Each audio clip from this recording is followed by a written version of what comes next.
अस्सलाम वालेकुम।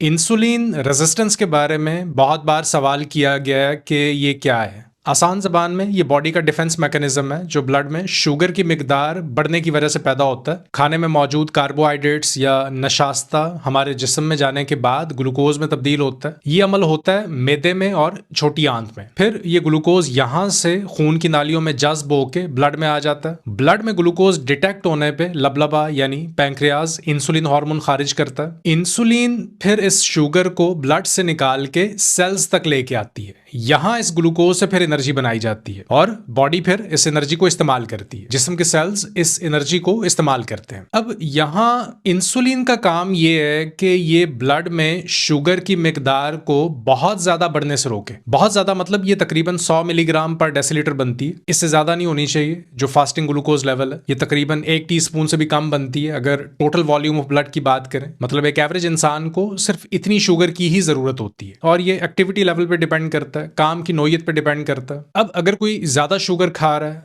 खाना जरूरत से ज्यादा खा रहा है, कार्बोहाइड्रेट ज्यादा खा रहा है तो ज्यादा शुगर बनती है। और फिर जब इस एक्स्ट्रा शुगर को इंसुलिन सेल्स के पास लेके जाती है तो बॉडी के सेल्स इसे रिजेक्ट कर देते हैं, इसे लेने से मना कर देते हैं, इंसुलिन को रेजिस्ट करने लगते हैं और इस कंडीशन को इंसुलिन रेजिस्टेंस कहते हैं। पाकिस्तान में एक एवरेज इंसान रोजाना 14 टीस्पून शुगर खा लेता है। ये एक एवरेज नंबर है और सालाना तकरीबन ये 24 किलो चीनी बनती है। अब आप इसे शायद आसानी से समझ पाएंगे जबकि हमारी बॉडी को इतनी ज्यादा शुगर की जरूरत ही नहीं होती। अब सवाल ये पैदा होता है कि ऐसा क्यों है और क्यों बॉडी इतना जोर लगाती है ब्लड शुगर लेवल को 100 से नीचे रखने के लिए। और यही सबसे इंपॉर्टेंट पॉइंट भी है। ये इसलिए होता है कि अगर एक लंबे अरसे तक इसी तरह चलता रहे, ब्लड में शुगर हर वक्त बढ़ी रहे, तो ये बॉडी ऑर्गन्स को डैमेज करने लगती है। इसमें न्यूरोपैथीज आ जाती हैं। नर्व्स के डैमेज होने को न्यूरोपैथी कहते हैं। हाथों की नर्व्स, पांव की नर्व्स,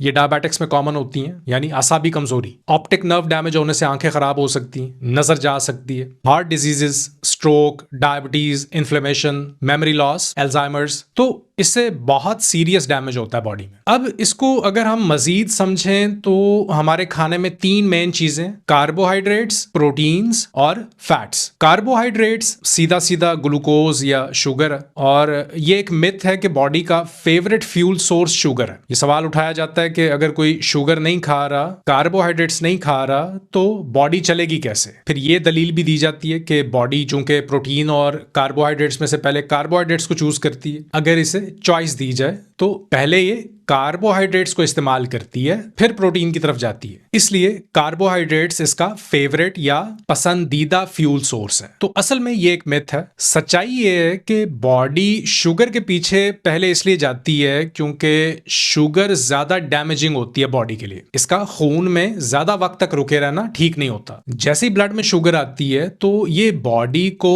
इमरजेंसी सिचुएशन में डाल देती है, तो पहले फिर इसे डिस्पोज ऑफ करना पड़ता है। ये है असल वजह। इसका मतलब ये नहीं है कि बॉडी को शुगर पसंद है, इसका मतलब ये है कि ये डेंजरस है, इसलिए जितना जल्दी हो सके इससे निजात हासिल कर ली जाए। तो फिर इसे सेल्स में भेज दिया जाता है, मसल्स में स्टोर कर लिया जाता है, ग्लाइकोजन फॉर्म में, फैट में तब्दील कर दिया जाता है, मतलब इसे किसी और शक्ल में तब्दील करके रख लिया जाता है रिजर्व में, इमरजेंसी इस्तेमाल के लिए, जिसमें ज्यादातर फैट होता है। फिर जो शुगर से एनर्जी मिलती है ये क्विक सोर्स होता है, शॉर्ट टर्म होती है, जबकि जो स्टोर्ड फैट है एक तो ये ज्यादा है। एक नॉर्मल इंसान में तकरीबन 40,000 कैलोरीज के करीब स्टोर्ड फैट होता है। तो बॉडी एक लॉन्ग टर्म और सस्टेन्ड सोर्स ऑफ एनर्जी के लिए फैट को प्रेफर करती है। बॉडी की परफॉर्मेंस बेहतर होती है फैट से मिलने वाली एनर्जी से। इसके फंक्शंस रुकते नहीं है अगर आप इसे फैट इस्तेमाल करने की आदत डाल दें, क्योंकि शुगर तो अभी है, थोड़ी देर बाद नहीं है। 1 घंटे के अंदर अंदर जिस्म ने इसे ठिकाने लगाना होता है। थोड़ी देर बाद फिर भूख लग जाती है, फिर कुछ ना कुछ खाना पड़ता है एनर्जी के लिए और फिर हम शुगर खाने लगते हैं ब्रेड की फॉर्म में, बिस्किट्स, पिज्जा, नान, समोसा, पकोड़ा,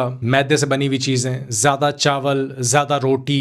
और ये बात ना जानते हुए बहुत से लोग प्री डायबिटिक हो चुके हैं, डायबिटीज होने की दहलीज पे खड़े हैं। शुगर की बीमारी आज नहीं तो कल हो जाएगी। और ये मैं नहीं कह रहा हूं, स्टैट्स के मुताबिक पाकिस्तान इस वक्त उन ममालिक में पहले नंबर पे मौजूद है जहां डायबिटीज की शर्रा हर साल तेजी से बढ़ रही है। मतलब रैंकिंग में नंबर 1 पे आ चुके हैं हम लोग। अब दूसरी तरफ जब आप फैट बर्न करने की तरफ जाते हैं तो आप अपनी बॉडी को एक और टाइप का प्रीमियम फ्यूल सोर्स दे रहे होते हैं जिन्हें कीटोन्स कहते हैं। कीटोन्स फैट बर्निंग का बाय प्रोडक्ट होते हैं। बॉडी के 85% तक फंक्शंस बहुत अच्छे तरीके से, बहुत एफिशिएंटली इन कीटोन्स पे चल सकते हैं। सिर्फ 15% बॉडी ऑर्गन्स को ग्लूकोज चाहिए होता है, जिसमें ब्रेन है, आंख का लेंस है, रेड ब्लड सेल्स हैं और स्पर्म सेल्स हैं। लेकिन यहां पे एक और कैच है, ये 15% ग्लूकोज भी बॉडी इसी फैट से बना सकती है जो बॉडी में स्टोर्ड है, या वो फैट जो हम रोजाना खाने से लेते हैं और जरूरत पड़ने पे प्रोटीन से भी। इन दोनों से भी बॉडी ग्लूकोज बना लेती है। इस प्रोसेस को ग्लूकोनियोजेनेसिस कहते हैं और ये लिवर में होता है। तो एडिड शुगर जो